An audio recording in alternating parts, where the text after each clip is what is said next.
Hello दोस्तों, आज हम पढ़ेंगे क्लास 10th की फर्स्ट फ्लाइट का चैप्टर नंबर 2 और टाइगर इन द जू। इससे पहले इसका जो फर्स्ट पार्ट है 2 का वो है नेल्सन मंडेला वाला, वो मैं उसके क्वेश्चन आंसर्स डिस्कस कर चुकी हूँ, आप जाकर देख सकते हैं। इसमें जो है हम टाइगर इन द जू के क्वेश्चन आंसर्स डिस्कस करेंगे, तो मैं शुरू करती हूँ। फर्स्ट क्वेश्चन है हमारा, read the poem again and work in pair or groups to do the following task. Find the word that describe the movement and action of the tiger in the cage and the wild. Arrange them in 2 columns. Find the word that describe the 2 places and arrange them in 2 columns. Now try to share idea about how to poet use word and image to contrast at the 2 situation. Contrast the 2 situation. देखिए हमें क्या करना है, इसमें ऐसे शब्दों को ढूंढना है जिसमें बाघ के पिंजरे में और जंगल में घूमने के कार्य के और वर्णन को दर्शाया गया हो, और इन्हें 2 भागों में लिखना है, ठीक है। और दूसरे वाले में हमें क्या करना है कि ऐसे शब्द जिनमें दोनों जगह का वर्णन किया जाए उन्हें 2 भागों में लिखिए। अपने विचार लिखिए, कवि किस तरह से शब्द और आकृतियाँ इस्तेमाल की है, दोनों परिस्थितियों के विरोधाभास को दर्शाने की कोशिश कीजिए। तो जब पहला वाला क्वेश्चन हमारा है कि टाइगर जब जेल में होगा, केज में होगा, मतलब कि पिंजरे में होगा, तब वो क्या करेगा, और जब वो वाइल्ड मतलब जंगल में बिल्कुल खुला होगा तब वो क्या करेगा। देखिए, stock few steps of this cage, वो क्या करेगा, पिंजरे में केवल कुछ ही कदम चल पाएगा। लर्किंग इन द शेडो, और वो इधर क्या कर पाएगा, वाइल्ड में छाया में आराम कर पाएगा। क्वाइट रेज, शांति से वो गुस्सा दिखाएगा जब वो केज में होगा। जब वो वाइल्ड में होगा, स्लाइडिंग थ्रो लॉन्ग ग्रास, लंबी घास के पीछे वो छिपेगा। In the cage locked in a concrete cell, वह पक्की दीवारों में बंद होगा। स्नार्लिंग अराउंड हाउसेस, घरों के चारों तरफ दहाड़ेगा। Stalking the length of his cage, तो वो पिंजरे की लंबाई को नापेगा। And baring his white fangs his claws, और अपने नुकीले जो दांत हैं वो पिंजरे से वो दिखाएगा, पंजे वो दिखाएगा। और ignoring visitors stars at the brilliant star, आने वाले जो लोग हैं उनको वो नहीं देखेगा और चमकते हुए तारों को वो निहारना चाहेगा। एंड टेरराइजिंग द विलेजर्स, ग्रामीणों को वो यहाँ पर डराएगा। तो जब जो बाघ है वो इस साइड मतलब कि जब केज में रहेगा तो उसकी हालत ये होगी, और जब वो वाइल्ड में रहेगा तब उसकी हालत ये होगी। इसके बाद सेकंड वाला हमारा क्वेश्चन है कि कुछ चीज़ों को हमें बताना है, दोनों जगहों को, और उनका वर्णन करना है। तो देखो, इन द केस में ये सेकंड वाले का कॉलम है, ठीक है। फर्स्ट वाले का ऊपर मैंने अभी एक्सप्लेन किया, ये सेकंड वाले का है कि पेट्स ऑफ वेलवेट क्वाइट, वह धीरे धीरे कुछ कदम चलेगा। लर्किंग इन द शेडो, वह छायाओं में छिपेगा।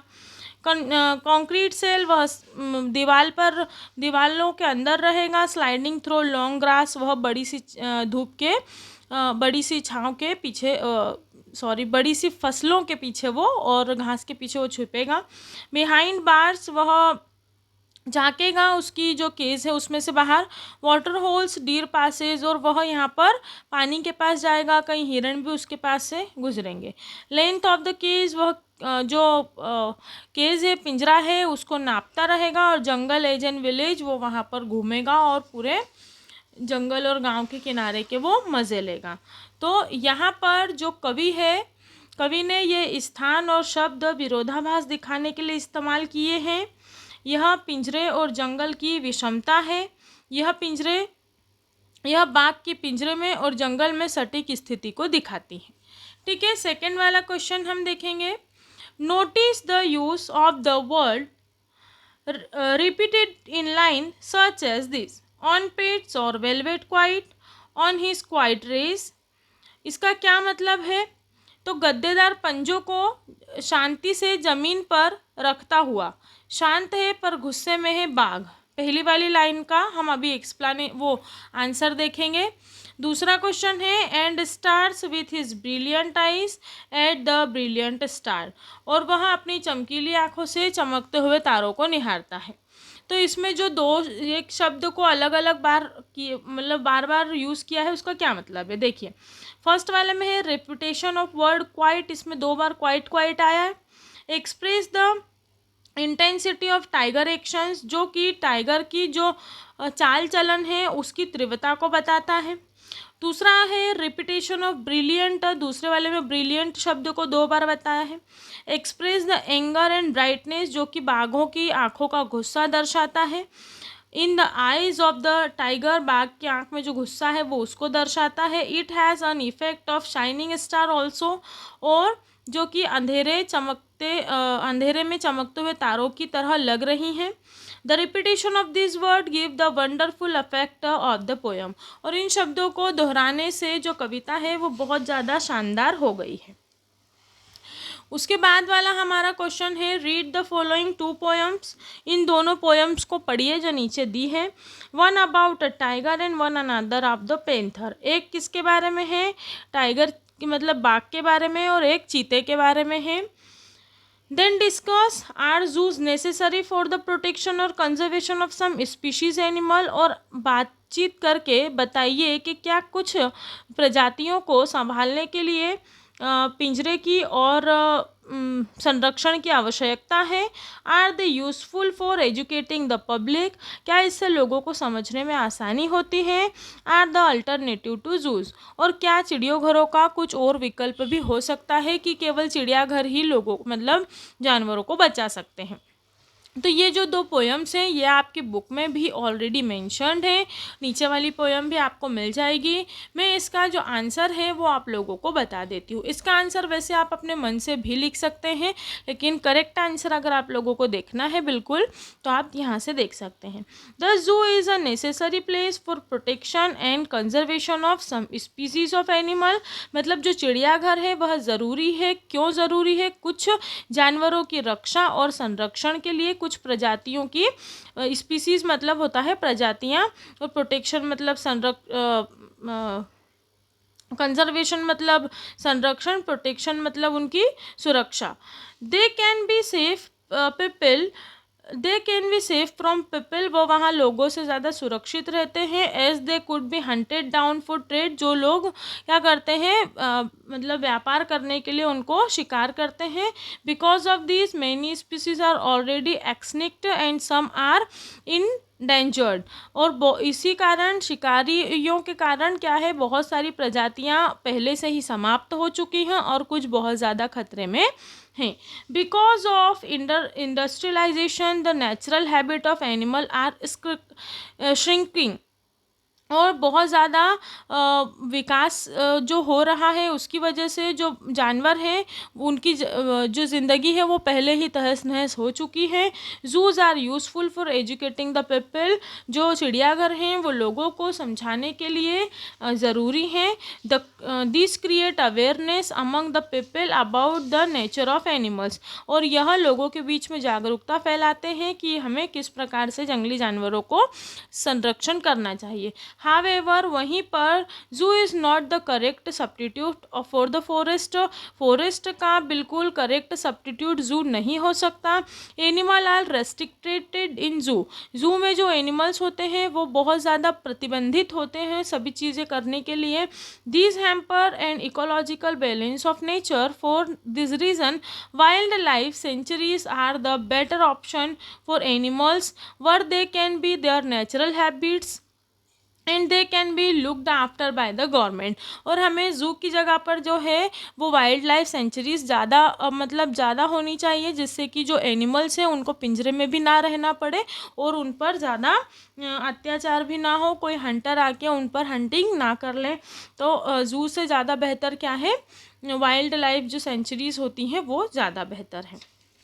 ठीक है, तो यहाँ पर ये वाला क्वेश्चन फिनिश हो गया। इसके बाद अगला वाला क्वेश्चन देखेंगे हम कि take a point of view for against zoos और even consider both point of view and write a couple of paragraph और speak about this topic for a couple of minute in class. चिड़ियाघर के पक्ष या विपक्ष पर अपनी राय बनाएं तथा दोनों पर ही राय बनाएं, इस पर कुछ अनुच्छेद लिखें और इस विषय पर कुछ मिनटों के लिए कक्षा में चर्चा कीजिए।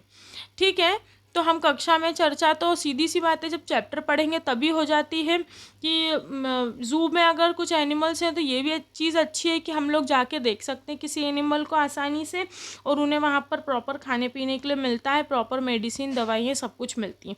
बट वहीं पर जो जानवर होते हैं वो उनके नेचुरल हैबिट्स को भूल जाते हैं कि हम कैसे, हमारी ताकत क्या है, हम कौन से जानवर हैं, यहाँ तक वो भी भूल जाते हैं बेचारे। आप चिड़ियाघर में जाओगे पड़े रहते हैं, उनको पता ही नहीं है कि मैं बाघ हूँ, कि मैं शेर हूँ, कि मैं क्या हूँ। चलो ठीक, कोई बात नहीं। Zoos are necessaries and non necessaries for many reason. जो चिड़ियाघर है वो कई बार प्रकार से ज़रूरत भी है और ज़रूरत नहीं भी है उन चीज़ों की कई तरीक़ों से, but the reason favouring them are more, so they are all over the world. लेकिन पूरी दुनिया में हमें जूस मिलेंगे ही मिलेंगे, ऐसा तो है ही नहीं कि यहाँ पे जू नहीं है। दिल्ली में जाओगे अलग जानवरों को बंद करके रखा हुआ है बेचारों को, इंदौर में अलग बंद करके रखा है। Zoos are necessary for protection and conversation of many species. Zoos मतलब जो चिड़ियाघर होते हैं वो इसलिए ज़रूरी हैं क्योंकि वहाँ पर कई प्रकार के जानवरों का संरक्षण किया जाता है और उन्हें सुरक्षा दी जाती है। Many animals are endangered. कई सारे एनिमल जो हैं वो असुरक्षा में हैं, खतरे में हैं। They are about to extinct. कई सारे जो हैं वो उनकी प्रजातियां खत्म ही होने वाली हैं। Animal are necessary for ecological balance of the earth. और एनिमल जो है वो हमारी प्राकृतिक जो इकोलॉजिकल बैलेंस, मतलब कि प्राकृतिक का भी कोई बैलेंस होता है, उसके लिए भी हमें ज़रूरी है हमारे पास कि हमारे पास क्या होना चाहिए, धरती पर मौजूद होना चाहिए कई सारे एनिमल्स। क्योंकि आपने वो देखा होगा ना, वो फूड प्रोसेस, वो क्या चलता है कि वो उसको खाता है, वो उसको खाता है, मुझे अभी नाम याद नहीं आ रहा है, उसको क्या बोलते हैं, फूड साइकिल। फूड साइकिल के लिए भी ज़रूरी है। Zoos educated public about wild life, it is important. On the other hand, zoos are not required as many animal die if people don't take good care of them। कहीं कहीं पर जो जू होते हैं वो सही भी नहीं होते हैं क्योंकि वहाँ पर जो एनिमल्स होती हैं उनकी अच्छी तरीके से केयर नहीं की जाती है, तो वो बेचारे वहाँ पर मर जाते हैं। They are unable to reproduce. और वो क्या है, रिप्रोड्यूस तो हो ही नहीं सकते। स्टूडेंट में एट देयर आइडियाज़। और कुछ बच्चों के पास अगर कुछ और आइडियाज़ भी हों कि हम ऐसे कर सकते हैं तो वो बता सकते हैं। आप मुझे कमेंट भी कर सकते हैं कि हम एनिमल्स को और ज़्यादा किन अच्छे तरीक़ों से संभाल सकते हैं। इसके बाद कुछ अदर इम्पोर्टेंट क्वेश्चंस हैं जो कि मैं आपको बता देती हूँ। How does a tiger pass his time in the zoo. बाघ चिड़ियाघर में किस तरह अपना समय व्यतीत करता है। अच्छा, इस तरीके का क्वेश्चन अगर आपको एग्ज़ाम में आ गया कि टाइगर अपना समय किस प्रकार से पास करता है, तो आप बताओ, आप चिड़ियाघर कितनी बार गए होंगे अभी तक? हज़ारों बार गए। हज़ारों बार नहीं, चलो मान लो 10 बार तो कहीं नहीं गया। तो हम देखते बाघ क्या करता रहता है, कहीं सो रहा है, कहीं थोड़ा बहुत चल लेता है, कहीं वो गिलहरी के पीछे भाग रहा है ना। तो थोड़ा अपने मन से भी लिखने की कोशिश करना है, लेकिन आप देख लीजिए। The tiger is locked in the cage. चिड़ियाघर में बाघ पिंजरे में बंद है। His movement is restricted. उसकी घूमने की जगह सीमित है। He can not roam around freely looking for his prey. वह मतलब अपने तरीके से अपने शिकार की खोज में घूम नहीं सकता है। He can not hunt. वह शिकार नहीं कर सकता। So he walks within the cage here and there. इसलिए वो पिंजरे में इधर उधर घूमता रहता है। His foot steps are soft and his rage is quiet and. तो इसीलिए उसके जो कदम है वो बहुत शांति से रखता है और शांति के साथ ही वो अपना गुस्सा भी दिखाता है। सेकेंड क्वेश्चन है, how has the tiger in a cage been subdued. बाघ को किस प्रकार पिंजरे में वश में किया गया है। देखिए, his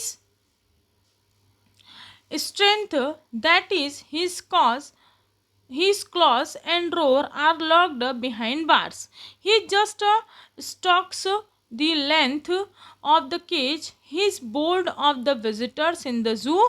He start ignoring them. He stars at the brilliant star with his brilliant eyes. उसकी ताकत यानी उसके पिंजरे, उसके पंजे और उसकी दहाड़ पिंजरे में कैद है। वह सिर्फ पिंजरे के अंदर चहलकदमी ही कुछ कर सकता है। चहलकदमी करना मतलब कुछ पैर चलना, हल्का सा घूमना, है ना, वॉक करता रहता है वो। वह चिड़ियाघर में आने वाले लोगों को देखकर बहुत बोर होता है और उन्हें अनदेखा करता है ना। अपन क्या सोचते हैं, और अपनी और वहाँ चिड़ियाघर में लोग क्या करते, चिल्लाते ज़ोर ज़ोर से, है ना। वह अपनी चमकती हुई आँखों से चमकते हुए तारों को देखता है। तो सीधी सी बात है कि जब भी कोई जानवर, क्या कोई इंसान को भी आप पिंजरे में कैद रखोगे तो वो बेचारे सारी उसकी उम्मीदें टूट जाएगी। तो सेम बाघ के साथ भी हो रहा है, उसकी उम्मीदें क्या होती है, टूट जाती है। चलिए ठीक है, तो यहाँ पर जो है ये चैप्टर फिनिश होता है। सेकेंड चैप्टर तक के क्वेश्चन आंसर्स यहाँ पर फिनिश होते हैं। इसके बाद हम चैप्टर थर्ड जो है उसका फर्स्ट वाला पार्ट 2 स्टोरीज अबाउट फ्लाइंग और वो पढ़ेंगे। ठीक है, अगर आपको मेरे वीडियोस यूज़फुल लगते हैं तो आप अपने दोस्तों के साथ शेयर कर सकते हैं। अगर आपको